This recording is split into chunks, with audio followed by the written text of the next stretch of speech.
vamos a hacer un análisis de la diabetes tipo 2. Es una enfermedad que se puede decir silenciosa, y eso es lo grave, que sea una enfermedad silenciosa. ¿Por qué? Porque la persona se descuida, muchas veces no se hacen evaluaciones periódicas, por decir una vez al año, un control, cómo están los niveles de colesterol, triglicéridos y glicemia, y cuando llega la enfermedad ya es demasiado tarde. O sencillamente sabe que tiene diabetes, pero como no siente síntomas, vive alegre y vive feliz, pero la enfermedad sigue su curso. O lo que es peor, muchas veces se sabe que es diabético y solamente tomamos pastillas como para poder mantener la diabetes, pero no vamos a la raíz del asunto para poder controlar, y muchas veces vamos a decir, ¿por qué no curar la diabetes? Vamos a ver cuáles son las características de la diabetes tipo 2. Primero, la glicemia es alta, en los exámenes de laboratorio. Tenemos colesterol alto y tenemos triglicérido alto. Siempre se deben pedir los 3 exámenes, colesterol, triglicérido y glicemia. Ahora, ¿qué características producen en el paciente? Primero, que tiene una barriga pronunciada, a diferencia del diabético tipo 1, que es una persona generalmente muy delgada. Y también sufre de una hiperinsulinemia, o sea, demasiada insulina. ¿Y qué va a pasar con esto? Que cuando tenemos demasiada insulina, sacamos demasiado colesterol, y el problema es que nos va a producir daño a las arterias coronarias.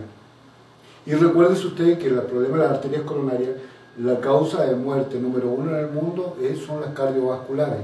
Pero aquí ya tenemos un indicio y tenemos un problema que solucionar.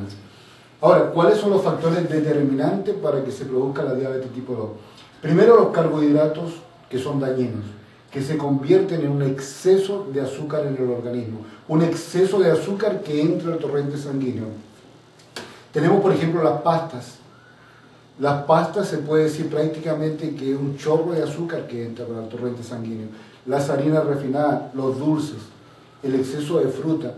Aunque parece curioso, uno puede decir, no es lo mismo comerse una manzana que 2 manzanas o 3 manzanas. ¿Por qué? Porque vamos sumando la cantidad de azúcar.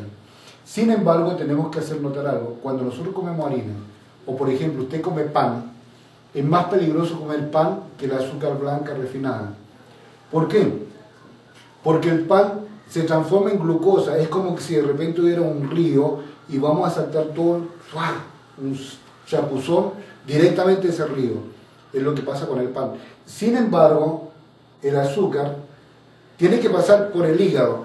Y entonces le dice al hígado, mira, vale, conviértame en fructosa y en glucosa, y entonces lentamente va a entrar al torrente sanguíneo. Porque el problema más grave es la velocidad con que entran los carbohidratos al torrente sanguíneo, que es lo que vamos a ir viendo poco a poco. Otra cosa que tenemos que ver, las grasas malas, otro de los factores determinantes, las grasas malas. Esas grasas malas que nos aumentan los triglicéridos, por ejemplo, la fritura, la grasa saturada, la grasa del queso, la grasa de la misma carne, o sea, toda esa grasa, la grasa del cochino, del cerdo, ¿no? Todas esas grasas son dañinas. Aquí la tenemos, fritura, quesos, sobre todo los productos lácteos, la grasa de la carne. Ahora, también tenemos otro factor determinante, hay proteínas que dañan al organismo. Nosotros podemos decir que la carne es beneficiosa, sí, porque es proteína, pero la carne, entre carne, por ejemplo, y una proteína en polvo de soya, yo prefiero la de soya. ¿Por qué? Porque la carne también es un elemento acidificante y un exceso de grasa saturada. También tenemos, por ejemplo, una proteína que, los quesos. Los quesos podemos decir, bueno, vamos a sacar el calcio, vamos a sacar las proteínas del queso, pero es totalmente negativo y muy nefasto. ¿Por qué? Porque endurece las membranas celulares y, lógicamente, cuando están duras esas membranas celulares, lo que va a producir va a ser problemas de triglicéridos, como vamos a ver más adelante. Otro de los factores que tenemos determinantes es el mal carácter. El mal carácter.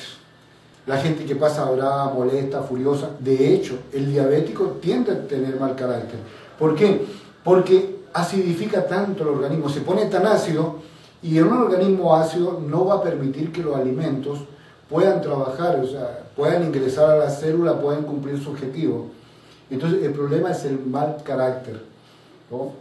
Y luego tenemos, por último, que un factor determinante que va creando más problemas es la acción de los medicamentos con efectos secundarios. Eso es muy importante saberlo porque en la medicina tradicional, los fármacos tienden a dañar sobre todo los riñones y sobre todo el hígado.